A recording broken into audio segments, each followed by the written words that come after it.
लक्षवेधी क्रमांक 4 प्रमाणे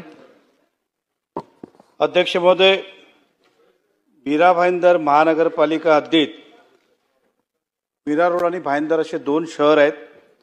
भाईंदर हा 90 पूर्वीचा डेव्हलप झालेला आहे आणि रिडेव्हलपमेंटचा मोठा प्रश्न मीरा भाईंदरमध्ये उत्पन्न झाला आहे।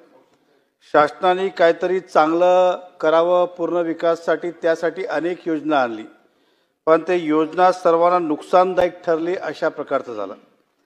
आज 90% भाईंदरमध्ये क्लस्टर योजना राबवली गेली, म्हणजे क्लस्टर राबवल्यानंतर तुम्हाला इंडिपेंडेंट बिल्डिंगला परवानगी देता येत नाही। आपण उत्तरात म्हटलंय की 10,000 चौरस मीटर आणि कंजेस्टेड एरिया असेल तर 4,000 चौरस मीटर हे आवश्यक आहे, परंतु 10,000 मीटरमध्ये साधारण 20 बिल्डिंग येतात आणि 20 बिल्डिंग एकत्र होऊ शकत नाही। आज जवळजवळ ज्या दिवसापासून क्लस्टर लागला 2.5 वर्ष झाले।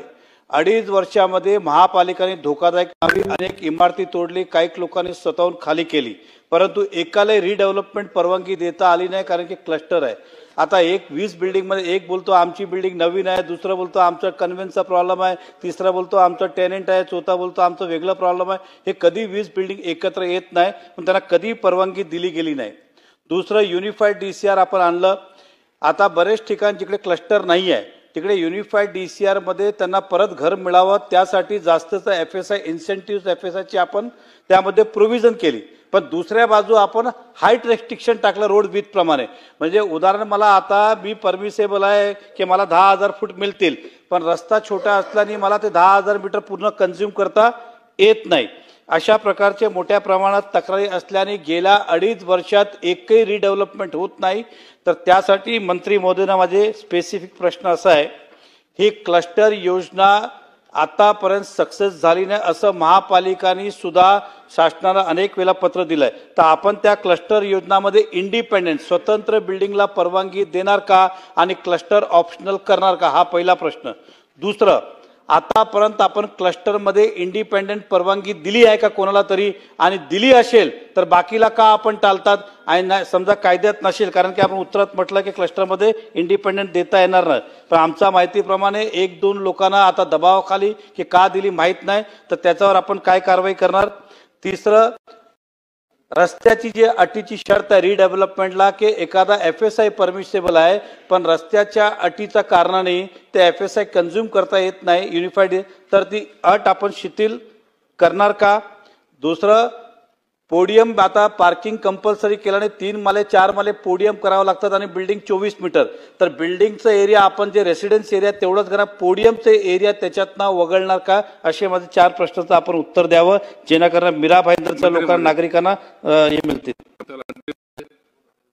अध्यक्ष महोदय, क्लस्टरची जी योजना आणली अध्यक्ष महोदय, तीच याच्यासाठी आणली जेव्हा UDCPR मंजूर झाला त्यावेळी लागू झाला, त्यावेळेस क्लस्टर अशासाठी केले गेले की छोट्या रस्त्यांवरची डेव्हलपमेंट होत नाही, FSI मिळत नाही, त्याचप्रमाणे नागरिकांना बाकीच्या सोयीसुविधा देण्यासाठी क्लस्टरचा उपयोग होतो। या उद्देशाने खरं तर क्लस्टरची योजना आणली अध्यक्ष महोदय।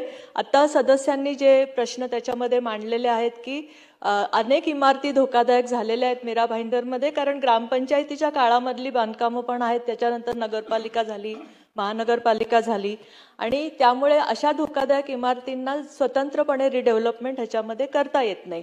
त्यामुळे अध्यक्ष महोदय, सदस्यांनी विचारलेल्या दोन्ही गोष्टी, म्हणजे जर शासनाच्या साईडनी पण क्लस्टर हे उपयुक्तच आहे, उपयुक्तच होतं, पण आणि आता आपण जसं मीरा भाईंदरमध्ये 24 क्लस्टर हे केले आणि त्याच्यातली 7ची कारवाई आपली चालू पण आहे आता, पण तरी सुद्धा सदस्यांनी ज्या अडचणी मांडलेल्या आहेत त्याच्यामध्ये त्या सर्व FSI असेल किंवा ज्या रस्त्यावर FSI मंजूर करणं असेल किंवा एखाद्या इमारतीला परवानगी देणं असेल, ह्या पॉलिसी डिसिजन ह्या त्या महानगरपालिकेप्रमाणे करायला पाहिजे, आणि हा पॉलिसी डिसिजनचा प्रश्न असल्यामुळे अध्यक्ष महोदय याची एक मीटिंग माननीय नगरविकास मंत्री उपमुख्यमंत्री एकनाथ शिंदेंच्या दालनामध्ये घेतली जाईल। चला पुढे जाऊ, नाही झालं ना त्यांनी मीटिंग।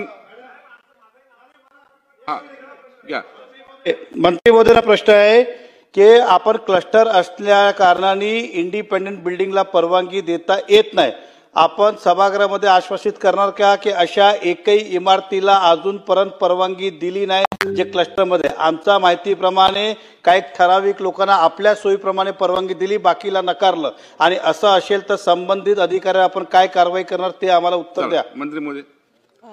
अध्यक्ष महोदय, सभासदांनी मांडलेलं मागणं खरं समजून याची आज निश्चित माहिती घेतली जाईल आणि असं असेल तर कारवाई केली. चला, सांगितलं आता त्यांनी मीटिंग घेतो म्हणून सांगितलं.